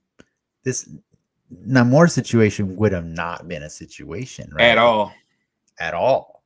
It would have been handled. Because they would have threw down, and he would have said, "Let me tell you what you're not gonna do." Like, exactly. that's it would have went down that way. He said, "Now this chick will live. We gonna protect your secrets, but you gonna carry your narrow ass back to Talokan and chill the hell out. That's what you gonna do." Exactly, right? And then they would have mixed it up. Everybody would have got their ass beat once or twice, and then everybody would have been cool, And so, but like I said, I mean, it was just the way everything was told, and I really liked M'Baku, how he stepped up, and he was like, yo, your brother told me, like, I need to be here for you, to tell you all these things, to show you good from bad, and You know, and I'm telling you, this is not right, because if we kill him, we're going to have another nation that does nothing but hate us forever, because we have killed not their general, but their God. Their God. And do you know what kind of, he says, you will risk eternal war. Mm-hmm. You know, because that's exactly what would have went done down in the name of a God, man. Right? Yeah, man. Look at it. It's crazy, right? And so it was just, you know, he stole the show, Travis. For me, he stole the show. M'Baku? No, not M'Baku. Or Namor. Like Namor. I just craved him in all scenes. I just wanted more of that world, because like it's so perfectly contrasts Wakanda. Like I don't mean because it's the same. It runs same in coin. parallel. It's the same. Yeah. Well, the thing was, what they sold really well is he is a take no shit dude. Like, Namor is strong as fuck. Don't piss him off, because he will house you. You know what I'm saying? Do you understand how awesome Teno Huerta, right? Huerta? Yeah. Do you know how awesome you have to be to command a scene opposite Angela Bassett? Oh my God. When she threatened him and he came right in her face and said, no. Because if you do that, I'll kill your daughter. Mm-hmm. I'll kill you later after I kill her. Like, and he meant that shit. He meant that shit. He meant it. I think it works so well because he doesn't do anything evil. He's not a. Well, I don't think there's anything mustache twirly about him. Yeah. I don't like to. You know, I don't like to really sometimes like mix comics and movies in this way. But you know, and I bring up the Illuminati because you know that I think that was Submariner at some of his finest moments. Yes, as far as I'm concerned. Yeah. And I remember his fight that he had with Tony Stark. Right. And Tony Stark was like, yo, man, you got to man up. Right. Like, we have to do this. We're soldiers. Right. And then he starts mixing it up with Submariner, and Submariner rips him out of his armor. And he says, no, you are a soldier. I am a king. Right. And this cat was 5 centuries. Right. Like, don't pretend like you know, like he does. You see what I'm saying? And so the things that and that's why you know, and that was sort of the wash, rinse, repeat of the first Black Panther, when he says it's hard for a good man to be a king. Right? You have to run a nation, and sometimes that means doing some really unpopular shit, like murking people. You see what I'm saying? When you have the responsibility of thousands, and you look at one person and say, that person's got to go. That person has got to go. And that happens all the time with nations. You see what I'm saying? And so Namor wasn't, you know, I don't paint him as evil as much as he was just ruthlessly necessary. And 500 years of experience. 500 years of keeping all that together. And, you know, like I said, you know, he had to do these things in order to protect his people. And props to Coogler, like, because as far as I'm concerned, he writes the best antagonist, and I won't say villains, I will say antagonists in the MCU. Prefer you say antagonist, because I don't think I still, no matter, you know, yes, he did kill Namora, but I mean Ramonda. I was gonna say, wait, Namora's alive. He killed Ramonda, but I feel like he felt like he had to. Okay. Yeah. And so I feel that way too. Yeah. So I would not necessarily call him a villain as much as I would call him an antagonist. He was not down with what our quote unquote heroes were trying to do. But that's Namor, right? All the time. All the time. In the comics. But didn't he just elevate it? Didn't he make you care more about it? Like, and he was just scary. Like, he was scary. Like, I have never seen. All right, let's talk about that for a second. Have you ever seen a character outside of maybe Superman who demonstrated more aerial superiority than Oh my Namor. god! The Like when he turned on a jump corner, mechanic thing. like it was like a Oh, Nike man, super. commercial. You know what I'm saying? Because he even had this boom, like, you know, and I was like, yo, this kid is ill, son. Like, He can don't mess with maneuver, him, man. Yeah, don't mess with him. Them he- little wings are doing work. How much did it hurt when you saw Shuri cut one of those wings Oof. off? Oh my god. Oh my That god. hurt so bad. Like, that was your nerd sensibilities. You're Yeah, like, no, I just fell in ooh. love with those stupid wings. Don't do this. Yeah. Oh man. Yeah. I freaking loved watching him. Like, I gotta say, like, you know, I don't mean to sound salty, but like I do, you know, sometimes I agree with Frank in that, like, Marvel tends to sometimes undercut some of the severity or like of a scene or a moment by having a little too much action or a little too much comedy and stuff like that. I do feel some of the generic, like, Wakandans versus Talocons action was a little over, you know, it overstayed its welcome for me sometimes. Really? Namor never did. I just wanted to watch that all the time. Like, all the time. Ironheart, I could watch that all the time. Constantly.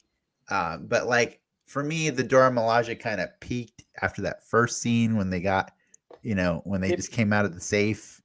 Oh my god, that scene was so amazing. Well, that scene was beautiful because like everyone was on the same page. It wasn't even just them. The scientists that were there. All right, let's throw up the shields. Like, they had a plan. Like, oh man. Yeah. I screamed out loud, yes, when they came out of that safe, because I was like, yeah, that's the thing you got to know about Wakanda. Black Panther's like icing on the cake, man, but like, the cake will fuck you up all the same. You know what I'm saying? Yes, like when Okoye said, "You touch that girl, and I will kill you all," right? And she meant that shit, right? Oh my God, she meant dude. that shit, you know. And that was a dope ass fight on that bridge. Oh, the bridge was. And a Okay, rocker with the spear. Yes. Oh, That Okoye, like, that single like one-on-one fights, like with, you know, Okoye and Atuma, like, that was freaking amazing. I think I just meant like the more generic wide shots of all the soldiers fighting each other. The boat got muddy. I mean, you know, but see, that's the thing though, right? Is when everyone's at 10, everyone's not at 10, right? So yeah, what you had was two very highly skilled armies, right? Going back and forth on one another. So it had to be that way as far as I was concerned, right? And did you not like, you know, it was funny because, you know, I was tapping Jennifer and I said, "There's sirens. That's what's making them jump in the water." I know, right? Like, that and kill themselves. Cool. And she's like, "What are you talking about?" I said, "I'll tell you later." You know, but you know, as soon as they start jumping off the water, you know, listening to that song, I was like, "Yo, those are sirens. That's where they get the siren mythology from, right?" That like, was so everything cool. was just so perfect. And you know, and the comedy, I thought most of it landed. You know, and I think that, you know, Riri was a great sort of, you know, she was obviously the audience. You know, she was there for the audience saying, "Hey, this is, you know, what's going on here." And I especially liked when, you know, she when Shuri punched the outfit and she said, "Yo, man, can I get some of that juice?" Dude. Good. Aside from El Niño Sin Amor, do you guys know what my favorite line in the whole movie was? Can you even guess? Oh shit, she has an Iron Man suit. Yes. Oh my god.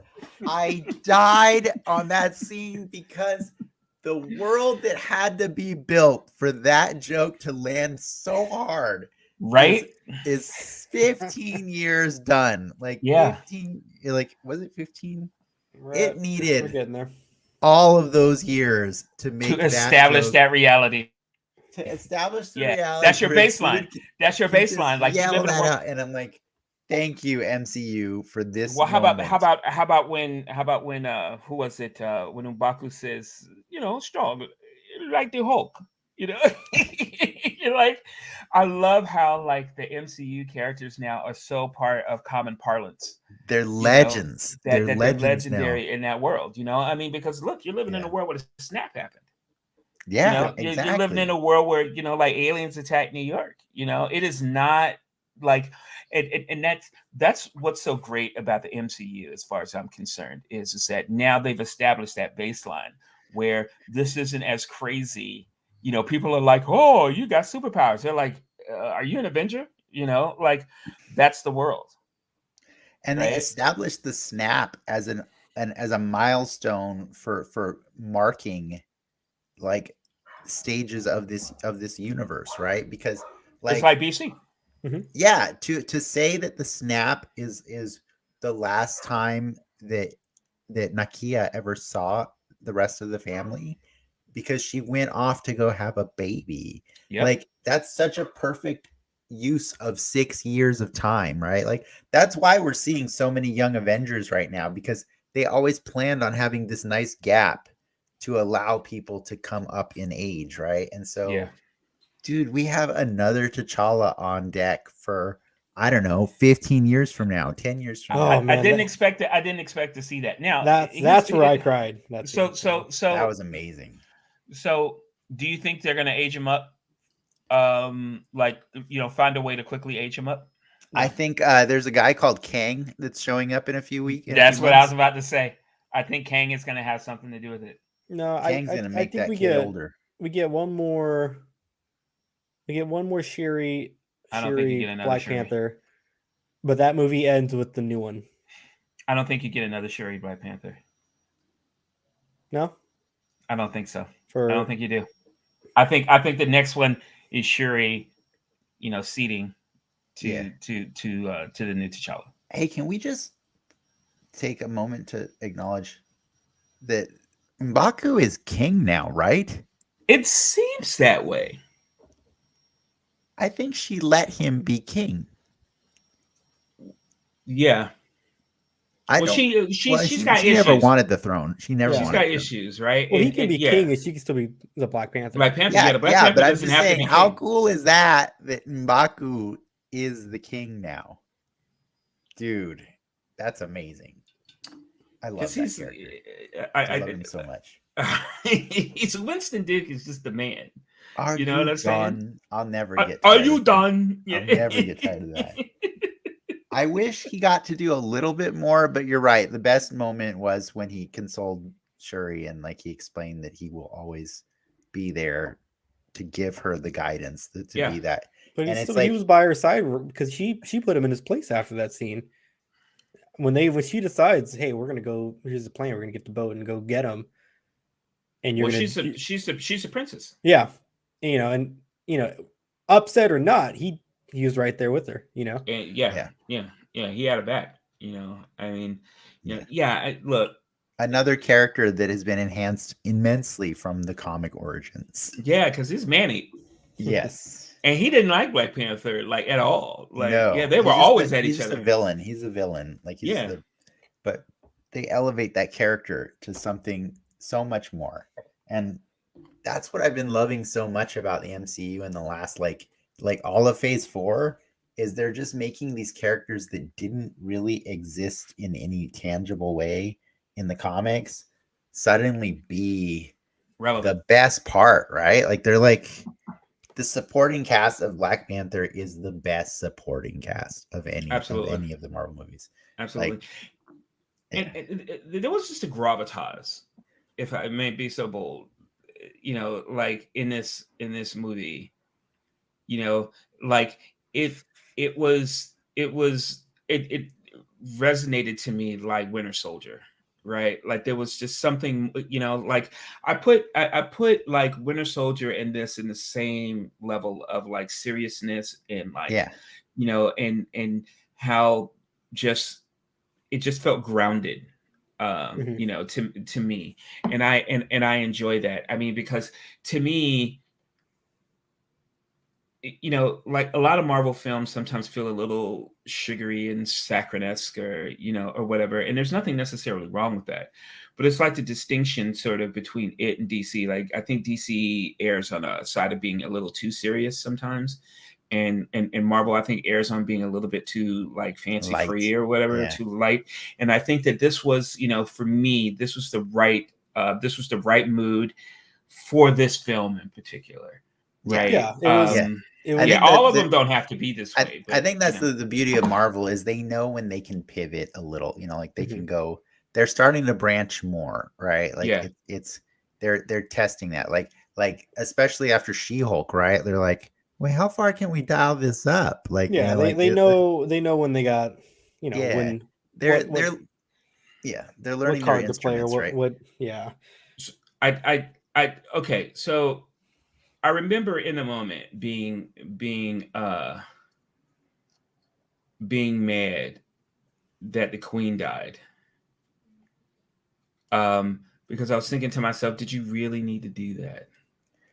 Right. And I'm convinced that they did, because that's what Shuri needed to go like ham. Right. Like she needed, like, she was grieved, but she wasn't pissed to the point where she put her nation at risk. Exactly. Because I think the reality of it is, like, there's two major deaths in that story, right?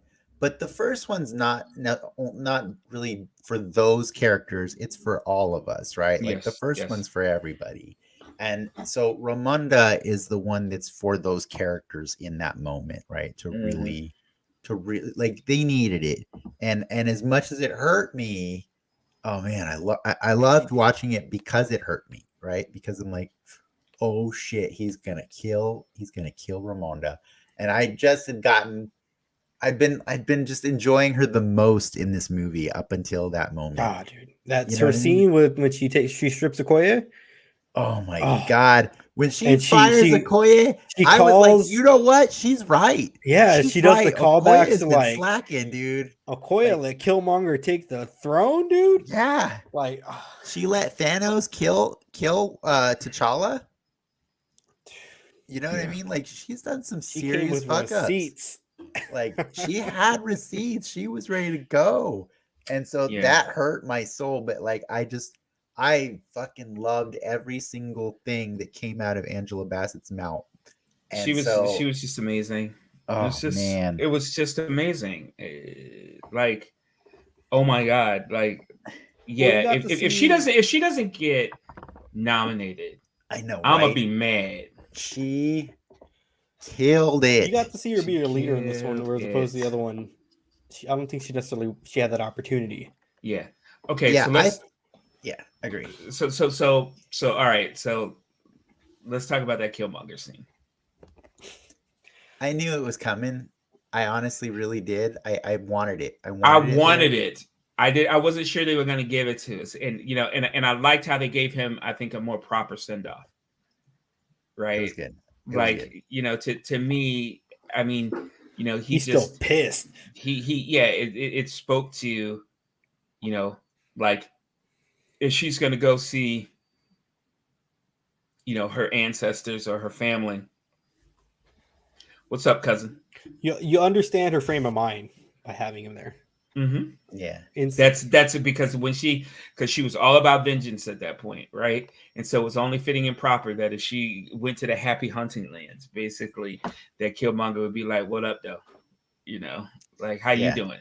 No, it was really cool that Boss chose that to be put in front of her. I really just freaking love Michael B. Jordan and everything he's ever done ever.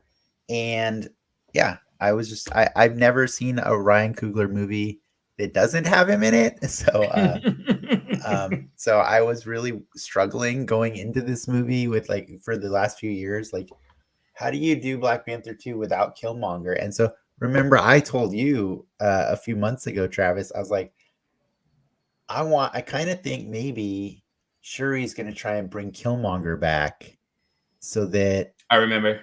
And it didn't happen exactly the way I wanted, but I got my Killmonger, and I was so happy. Yeah, I was happy about that. It was so cool, and it really did sell. It kind of it helps set up the arc for Shuri that kind of took a little too long to get there. But I think that was my biggest hurdle with the movie was the pacing of her arc. Like her arc couldn't really even get into gear until Ramonda died, and it took quite a while for Ramonda to die. You know what I mean? So I'm not saying she wasn't already starting her journey when T'Challa died. She was going through that moment, that part of depression where she's withdrawn, right? She didn't want to be part of the family and part of the world and stuff. But yeah, it just, I love that Killmonger was there to hammer it home and say, here's what she's about, vengeance. And then let's see if she can get out of that before the end of the movie. And so then they kind of rush job that. They kind of rush job that part, right? I'm forgiving the movie because it was special. I mean, but yeah, they rush job that part at the end. She made him crispy. Dude, I love the fight. Hell yeah. You know what my favorite thing about that fight was?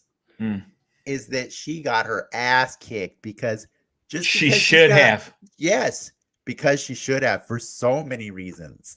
But one being that just because you eat the heart-shaped herb doesn't mean you suddenly have the skills of T'Challa, But she got it. But I think the reason why that resonated as a great fight for me is because at the end of the day, okay, she's in his league, right?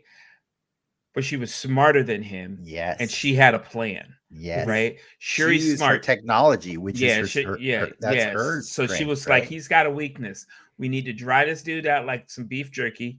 Yeah. Get to drop him down. Put him in an air fryer, and wait till he's golden brown so that we could, so we can bust his ass. And and finally, like, when he finally, he says, look, like, you think I like bent the knee, and maybe I did to a degree, but look, I'm bossed up. Like, you have to understand, we have the most powerful nation on the planet as an ally, because at the end of the day, and this is what proves that he was wise, okay? And like he was a dick, but he was wise, because none of this shit would have had to go down if they would have just compromised with him, right? He got exactly the thing he proposed to Ramonda in the beginning of the movie. That is correct. Because I mean, they got exactly what he needed. Yeah. The untied thread at this whole thing is like the U.S. is ready to launch an attack on Wakanda. Yeah.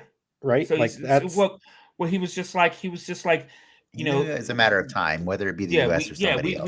We got the most powerful nation in our back pocket now.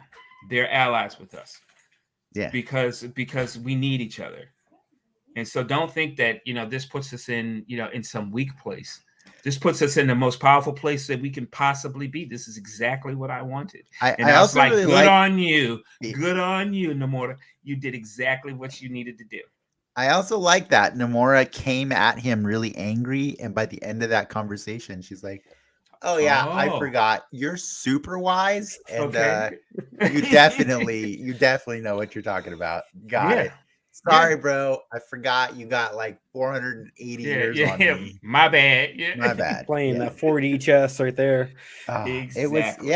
It was so cool. Like, and it makes you wonder when the way he was saying that. And there was no skin off his back either. How many people did he lose in that whole movie? Except for the literal skin he got burned off his back. Well, I mean, that's just a tan. But it makes you wonder how much of it he orchestrated intentionally. You know what I mean? Yeah. Because he seemed to have gotten the exact result he wanted from the very beginning of the movie. So yeah. But Ricky, what was your favorite part of this movie? The end when Nakia brings out our new T'Challa. Specifically, so for those of you who don't know, I share a name with my father and my grandfather. So this built-in lineage that I have is just something that I've always lived with. So when I can't recall the his Haitian name. Toussaint. Toussaint. Toussaint. However if you want to pronounce it with the accent. And then when he gives him when he reveals his real name, just instantly knew what that means for him, just given my life experience. And what made that whole scene more beautiful was how they reveal that King T'Challa prepared him and Nakia for his passing. They were okay. Their grief, they got to do everything they needed to do to prepare themselves. And it was such a beautiful moment. Comic books aside, just that's such a beautiful thing. You want to enjoy the time that you have, not for better or for worse. And it's just something that really just hit home with me. That whole scene on the beach. That's really beautiful. I love that scene too because it just really hit me like how Nakia's just the best. Like Nakia was the best in the last movie, and she's the best in this movie, and that's why who does T'Challa deserve but the best, right? And so it's so cool to know that like she was cool with it. I mean, for her heart was already broken when he died 6 years ago from a snap. You know what I mean? Like so, but she knew she had a job, and her job was to raise his son. And so she was just awesome, like through the whole movie. Like when Okoye fucks up, what does the queen do? She's like, Nakia, can you please leave Haiti? I know my grandson's there, but can you get a babysitter? I need your help because, oh yeah, so I need you to go 20,000 leagues under the sea real quick and just get my daughter, please. Like, and she just does it. She just does it with very little complication. I was amazed by this character. And I know we talked about like how it was comic accurate to make Shuri the new Black Panther, right? Because that is actually what happened in the comics years ago. Yeah. And then eventually she got replaced by T'Challa again. So kind of cool how they, paid tribute to that by, planting a new T'Challa. But all that aside, when we went into this movie, there was a part of me that really hoped that Nakia was going to put on the suit because she's so freaking awesome. Lupita Nyong'o plays that character to the fullest. Like I don't know who the hell Nakia is in the comics. I'm just not a character. They were going to cover her face. She's the only character whose suit doesn't have a mask on it. I know, right? Like the only character whose suit doesn't have a mask on it. That's amazing. Yeah, so she was great. She in that last scene, like she's so at peace with everything, right? She's just there to like, it's basically like, oh yeah, we already did our funeral. It was pretty cool. Well, like, that whole scene just completes the movie though, because you understand what Ramonda was going to tell Shuri. You understand, why Nakia is just so calm and collected with everything, content with everything. It puts the most perfect of bow on your viewing experience. I will say this, and it's not to be. I don't mean to be bitter. Kind of weird that both Black Panther movies, the best scene in both movies happens after they roll credits.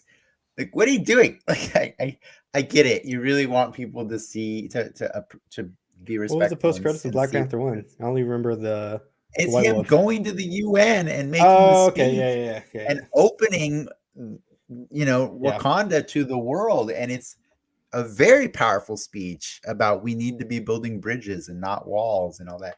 And I'm like, what the fuck, Black Panther? Why didn't you do that in the actual movie? Like, do it in the movie, and I felt that way again. I'm like, guys, Do that in the real movie. Just do it. That's the movie. Like I don't, and I only say this because God, it breaks my heart when I see people leave the theater before the movie's actually over. Nah, they Breaks had my 10 heart. years. They're scrubs. They leave at this point. I know, but Yeah, I'm you just saying, deserve like, what you get. Like, look, am I here's wrong though? Those are kind of like the best scenes of both movies. yeah, you know, for me, um, Black Panther represents, uh, like I said, that unspoiled Africa. Yeah. Um, it represents Black excellence. It represents, uh, you know, I mean, you know, being this exalted, place where it is, from a technological standpoint, the pinnacle of what Earth has to offer. Um, because depending on who you believe, Black people were here first. Um, we need T'Challa um, as a mythological hero for a multitude of reasons. Um, and so to kill T'Challa, uh, I just don't think we could take it. The Black community in general, um, because he very much represents our Superman, and it is bigger than one man, and um, and so Coogler was put into this position where he had to figure out, how, because holy shit, man, life gave him lemons, right? And so at the end of this movie, he said, "Here's your lemonade." Yeah. You know what I'm saying? T'Challa's not going. Uh, Black community or community at writ large, Or Black and right? brown community. Yeah, that's what I was right? saying. Yeah, well, no, more so than that. And see, this is where, this is where it hits home for me, is because you've got like T'Challa in the same way that you've got Miles Morales, a Black Latino. It represents a lot to a lot of people, and we need that. We need that. We need that heroism. We need that representation. We do. It's huge. Black Panther showed that you can make a movie that is 99% Black. It is the highest budgeted Black-led movie today. Yeah, and make $1 billion. Right? That was important for a multitude of reasons. Right? We need that, and so you can't let it die with Chad, and he wouldn't have wanted it that way. No. I mean, that's why he did everything he did. Like that's why he didn't tell like during holy shit, man, this cat was dying. 4 right? movies. He did 4 movies back to back as Black Panther. But he was dying, and he knew how important it was for this character to continue on, for this character to have that kind of impact. And I get choked up when I think about it, because most people, when they're dying, they just they're just gonna sit there and like just let it happen or whatever. And he fought, and he made it, and he made a lasting impact on society. And I can't think of a better way to honor what he has done. Yeah. Than to do this movie the way that it was done. It's funny. I gave this movie an 8 out of 10. I think I'm going to revise my score to a 9 out of 10. I don't think it was a perfect movie, but I think it was damn good for a lot of reasons. I think the hallmark. Sorry, Ricky. I think that for me, the hallmark of how much I love a movie is how much I keep thinking about it after I see it, and that movie just kept sticking with me all day today. And I just kept thinking about more things that I loved about it, to the point where I finally was like, I think I do love you more than Spider-Man No Way Home. I think I do just a little bit more, because it just kept coming up with more and more things. Ricky, what were you gonna say? Like the puzzle pieces that they were given for this movie, I do think this is the best movie that they could have gotten out of it. Exactly, right? We have to give it like an It's asterisk for the like, hey, ultimate quagmire of a situation. Yeah.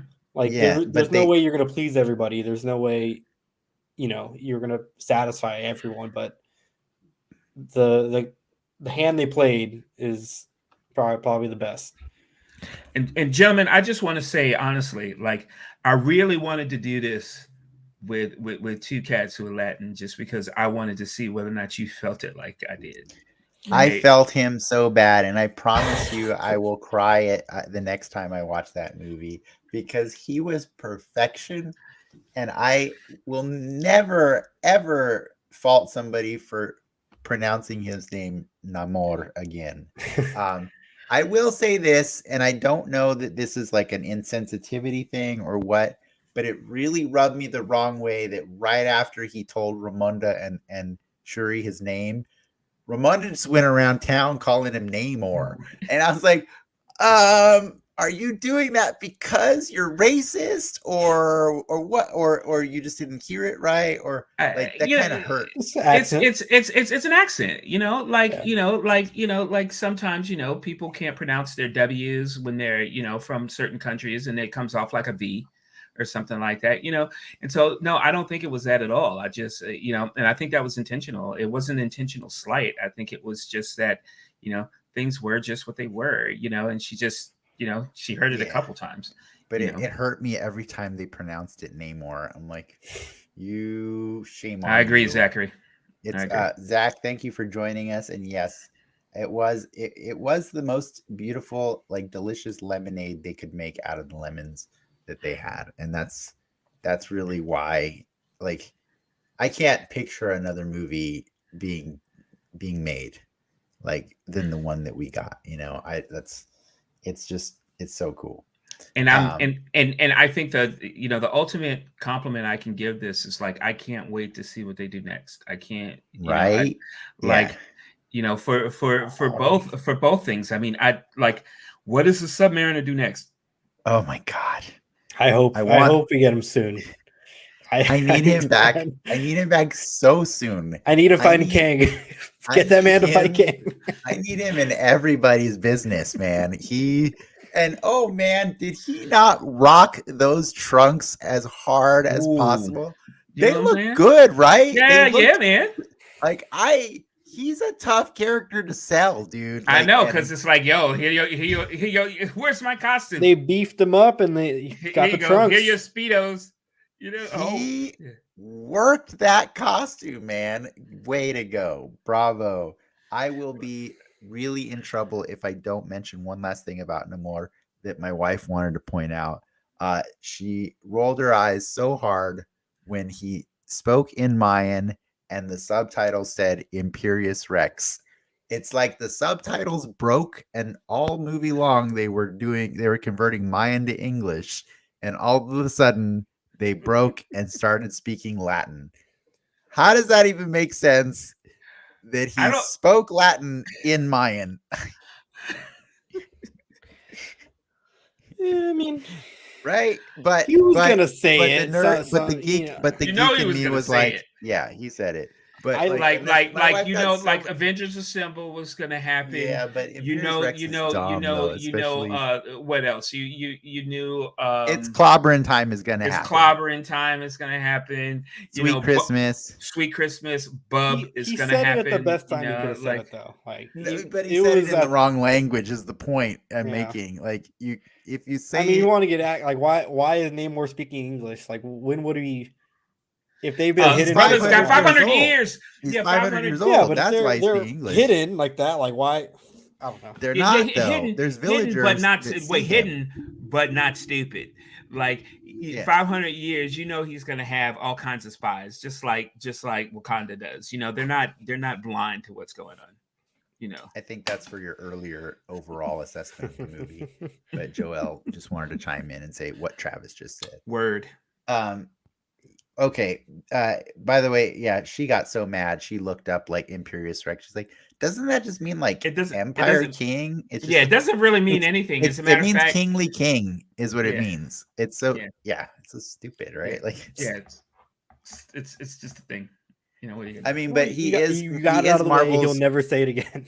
He is the oldest character in Marvel's portfolio, though, so we got to give him some slack. He was created before Marvel was even Marvel, and more power to them. Aquaman, right? Technically, he predates most superheroes. Most superheroes. Yeah, he's old. He's a really old one. He predates the Captain America. Yeah, I saw the comics from around Captain America's debut, where I guess him and Bucky and Cap Torch and Human Torch were they were the invaders. Yep, they fought in the world to get in the war together. It was all propaganda stuff. I'm really glad cool. I did this. I'm glad I did this because like I said, I'm going to see it tomorrow, and I enjoy hearing like your perspective. So it gives me like other things to like look at when I go back and I mean, like I didn't even mention just the fact that like I want to try to get my mom to see this. I want to get maybe my grandma to see this. Like there's enough it's someone that looks like us, man. Yes, you know what I mean. Like that's and that's worth everything. That's worth everything. 2022, the year of Latin Marvel. Put him in a wheelchair. Wait. Where would the wings go? Where would the wings go? I mean, he got his wing cut off. You might as well think that he belongs in a wheelchair now. Underwater wheelchair. To have him take flight away from a man who flies. What is that, dude? That's terrible. I love the fact that Homeboy didn't even know how to swim really before this movie started. Did you hear that? Did you know that? That's amazing. Well, yeah, I've been like stalking this movie, right? And so when they cast him for the role, they said, "Do you know how to swim?" And he says, "Well, I've never drowned before." Right. And he said, "That's technically true. I never drowned. I'm still around, That's awesome. So they asked him a couple times and they were like, you gotta learn how to swim. So he had to learn how to swim for the movie. I'm sure he got paid enough to learn how to swim. Yeah. Hey, Zach had one more thing to say. He said, "Sorry, by the way, I just joined the live, but worst part of the movie was what's her face and her storyline. Probably forced for MCU purposes." He's talking about the Contessa Valentina. Contessa? Oh. Yeah. I agree. Like, this is what I was saying earlier. That's a long game, though. That's the MCU. That's long game. MCU seasoning. I felt like the pacing of this movie was a little off because, honestly, Everett and Valentina. Am I excited to see where Valentina is going? Yes. She's Thunderbolts, I think. Like, yeah. Do I care about Everett? No, I really don't. You know what? I don't care about it. Kind of pissed me off. I kind of, I don't know. I kind of like him just because, he's fine. He is that. I like that he's their colonizer, little like plaything. Yeah, exactly. Like that they completely keep coming to rescue because he's of value to them. I like that. Exactly. Like he knows he's their puppet, right? He knows that, and it's so like and the thing about it is that he just leans into it. Number one. He's indebted because he would have been dead without them, right? Number one, or at least paralyzed, if not dead. Number one. Number two, like he just leans into it. He just knows that he's the white dude, who's a pawn of the most powerful nation on the planet, right? And so, like, even when he's like, wait a minute, this bug. And then it starts going around. And he's like, "Shit!" And then he's like, he knows, he knows way, no matter what. So might as well take the easy way. Lean into it. Yeah. What is he gonna do? So I dig that about him. But like, I'm not saying I'm mad at him for being in the movie, but I just felt like he slowed the movie down sometimes because it became whenever it was more than just about him and his relationship to Wakanda, and it was about him and his ex-wife. I'm like, oh. Okay, we're planting the seeds for other stuff right here with this. And I don't know, like when you see the movie do the Marvel logo that's all purple and it's all Black Panther, you kind of hope, okay, this is going to be special. And then it's just going to be about this stuff. But no, they couldn't. It's still got it. I don't mind that. It still has it. Yeah, it's Marvel got a Marvel. I get it. And I don't mind that. I mean, it's like, those are the common threads that tell you like you're in the same world. So I kind of like following that through line sometimes. It makes me feel kind of cool. He fit the storyline better, at least. Didn't really need her in it though. But I guess for those who may not watch the shows to set up Thunderbolts and whatnot, I kind of felt like she was more necessary to the movie than he was, only because as a conclusion to Phase 4, we actually started Phase 4 by meeting her. Well, he'll be in Secret Invasion, so the next show is him. Yeah, in some capacity. Not only that, for selfish reasons, she's hot. And she's been hot. She is, right? She's like she's been. I know she's like she's got like that Angela Bassett disease too, right? Because Angela Bassett's like 60 some odd years old, and I think she's like the same, but she's still like super hot and like really funny, and but she pulls off devious very well, right? And so you're hot, but you're like really dangerous. I just know you're dangerous, and I dig that from a world building standpoint. Like, there's got to be some connective tissue. This is do I like the fact that the entirety of all of their scenes was to prove that he clearly underestimated her through their entire marriage, and she can always play him like a fiddle? Like, that was cool. That was enjoyable. But did I want that when I'm trying to like experience the magic of Black Panther and Namor? No, that was my only, like, I'm forgiving the movie because I know Marvel got a Marvel. You got to sell the movie to middle America. And I get it. I understand why. I understand 100% why it's there. Both of them got top billing on that movie, by the way, too. I'm just saying, let me be selfish. I didn't want them there. You know what I mean? Like, it's that's all. That's all I'm fair.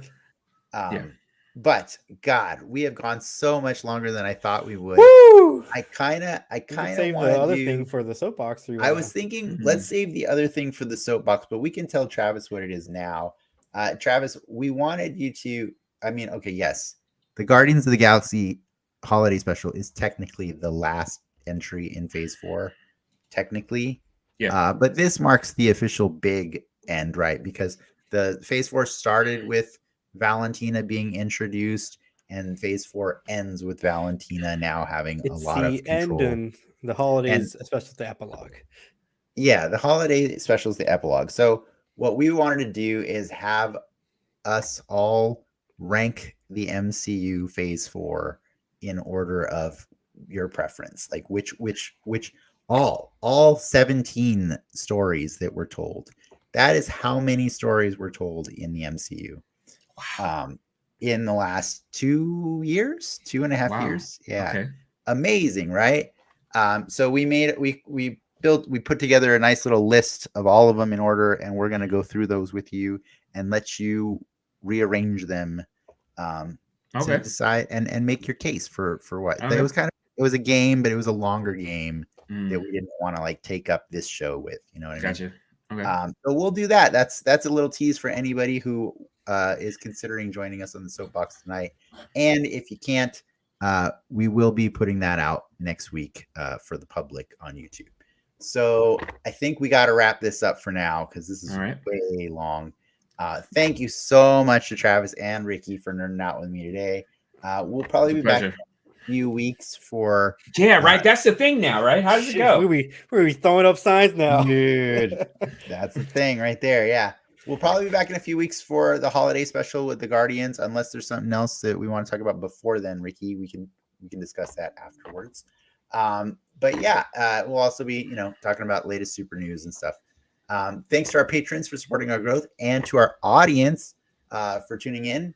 If you had fun, please remember to like and subscribe, and check us out on Patreon for our after show, The Soapbox, starting a few moments from now. Before I go, Joel just said, I meant to say I was not a fan of Riri. She was the only slow part to the movie I didn't like. Well, that's why Joel was not invited to this show tonight, and Travis was. And Travis Williams. I know, right? I love Riri in the movie. Me too. I mean, like I said, my favorite line in the whole damn movie. Oh shit, she got an Iron Man suit. That's all I have to say about this movie. It's amazing. In case you couldn't tell, we all love Black Panther: Wakanda Forever. go see the damn movie. Please. I think we got to wrap this up. Twice. See you next time on Den Excelsior, True Believers. Enough said. Bye, guys.